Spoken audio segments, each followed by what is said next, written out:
Hi, everyone, and welcome to another episode of Ancient Warfare Answers with me, Murray, your 10-minute weekly break from life to hear me rant and rave about something ancient warfare related.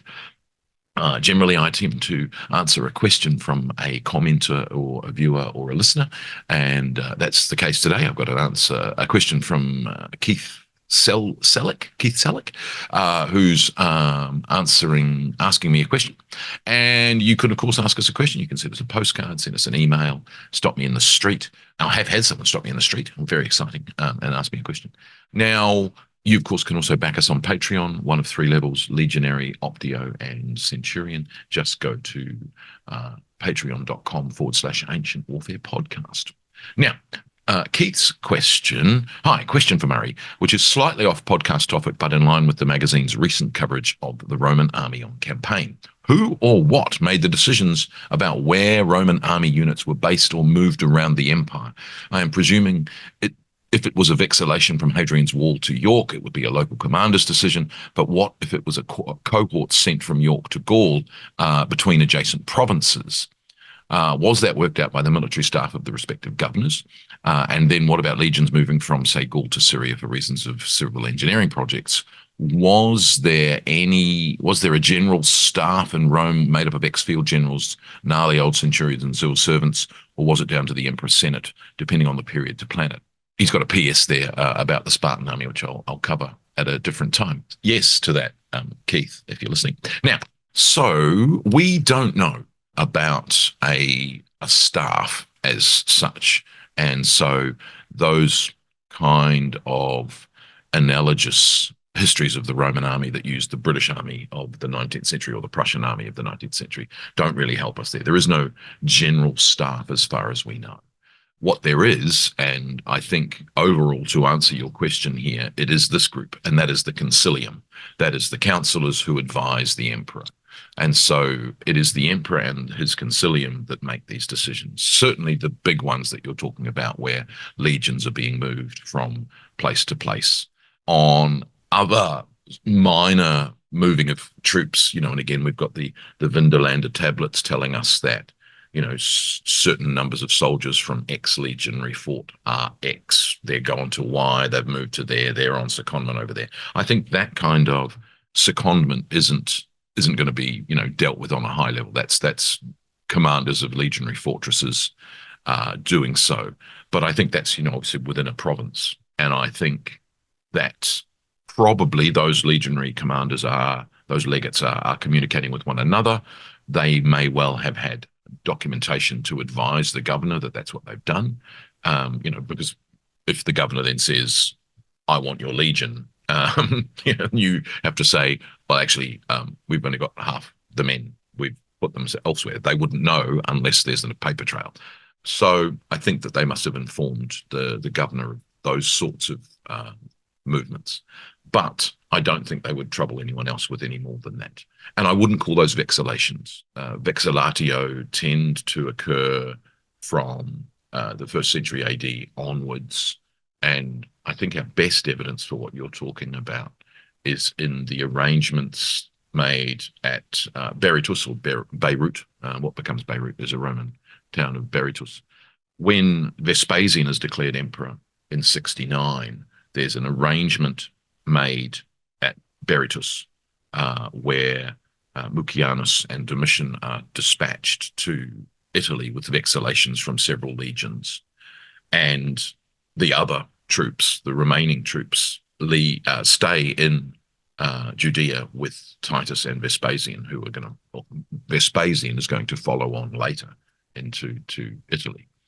And so they make arrangements at Berytus for not just what troops are going where, but also probably who gets what political office. So all of that, of course, is dependent on victory. So, when they head to Italy, they don't know they've won yet.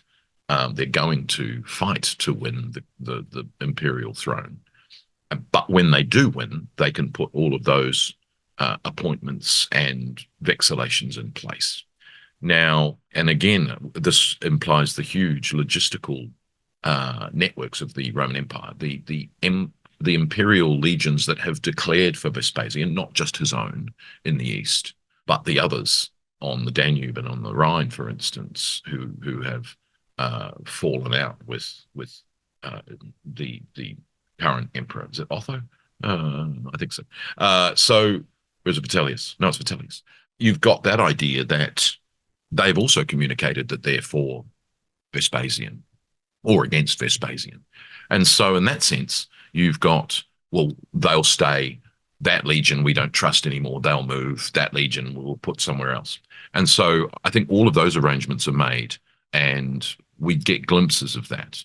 For instance, we're then told in Tacitus's surviving book 4 of the histories, the new appointments that are put in place on January 1st, 70 AD, Tedius Julianus and Frontinus, who then steps aside for Domitian to hold the praetorship. So those sorts of appointments are definitely made, and the generals, Vitellius Cerealis and I can't remember the other guy's name, to deal with the revolt in Germany, for instance. So that's all been prearranged prior to the departure of those vexations towards Italy, and they win the Second Battle of Bedriacum, and then off they go and put those organizations in place. So that's all organized on a very high level. And similarly, in later campaigning, we've seen very similar ideas of, for instance, when you look at the battle of, the Batavian revolt and where the legions are coming from. There are legions coming from Spain, from Britain, from Italy, all converging on where the front of the Batavian revolt is occurring. Those are all organized at a high level. Those aren't governors offering to give their troops. Those you will march your units from, and you will be at Montagiacum at X date. So, that's really interesting. And in a couple of cases, the men who are sent with the vexillation, because others have died, they're the primus pilus rather than a legate. Some are the legate, but it's a really interesting idea. The other thing, of course, is that when you get campaigns such as Domitian's Dacian campaign, 9 legions, Trajan's Dacian campaign, 9 legions, Marcus Aurelius's Marcomannic campaigns, I think it's 12. It's huge, 12 legions and vexillations from all over the place. Those are high-level decisions about who makes that decision. Very seldom do we get a good list of the concilium. Probably the best list of a concilium is actually in Juvenal, where in one of his satires he abuses the concilium of Domitian for the Dacian War. This giant fishing expedition, he calls it. But the names he gives, a huge list of names, they're all very experienced military men, all ex-governors, and they are the concilium of Domitian.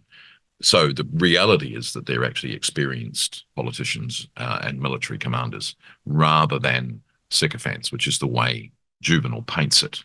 Now, what you then get, of course, is those sorts of spreadings of troops around. And there must have been a bit of toing and froing that, all your troops are going to come. I can't give you all my troops. I need troops for X, Y, Z, blah, blah, blah, blah. So there must have been garrisons staying and perhaps commanders being replaced because they didn't give as many troops as were requested.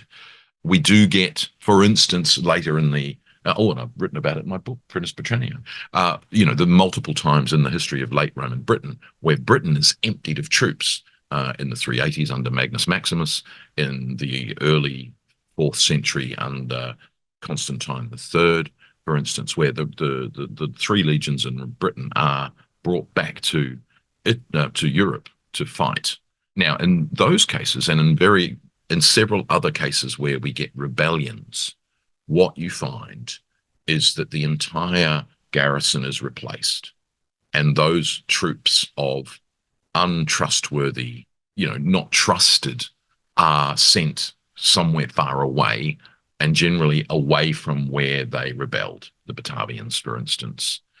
One of the things that Marcus Aurelius does when he has auxiliaries in the 2nd century, and it's commented upon by Dio Cassius, is he employs the auxiliaries in the region in which they were recruited, which is, bad form, not what you do. But that's the desperation he's in the 160s AD. But what you find, for instance, at the Siege of Amida, there are 2 legions which are actually from the rebellion of 350 that Constantius defeats, and they've been sent to the east, and they're the Maxentian? No, I can't remember off the top of my head, and I'll have to dig it out. Anyway, there's 2 legions, and we're told that they are, they're named after the usurpers that they were formed under, the brothers. And it's during the siege of Amida that they go and fight at such a heroic and loyal level that they are forgiven. And we're told that statues of them are erected at Ephesus by the emperor.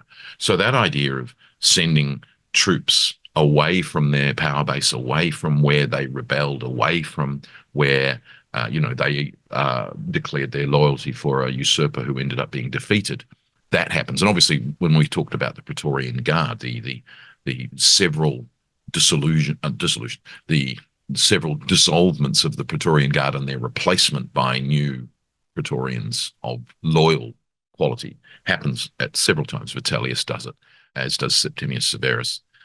So that happens on multiple occasions, and then of course Constantine gets rid of them entirely and replaces them with the Scholae. So what you get is those decisions are made on a very high level, rather than on a lower level. How high is high? I think if you're going to be moving troops from province to province for a military campaign, that is at the highest level. That is imperial and the concilium. If you are moving troops around a particular province only, that's probably governor level. If you are swapping troops, sending a couple of troops or a few troops on secondment within a province around Hadrian's War, for instance, you're probably dealing with legates of legions communicating with one another, but informing the governor or the procurator if the governor's not there. So I think that probably there's a lot of the concilium level decision making going on in any one of these larger campaigns we see. And so I hope, Keith, that answers your question. As I say, we don't have any real evidence of a general staff, and thinking about a general staff is an analogy that we get from 19th century British military thinking onwards, which doesn't really help us for that. But often, however, we're left with that good old-fashioned "we don't know," which is uncomfortable for some, but others of us are very comfortable with "we don't know." Very Socratic of us. Anyway, I hope you'll join me again for another Ancient Warfare Answers. Thanks. Bye.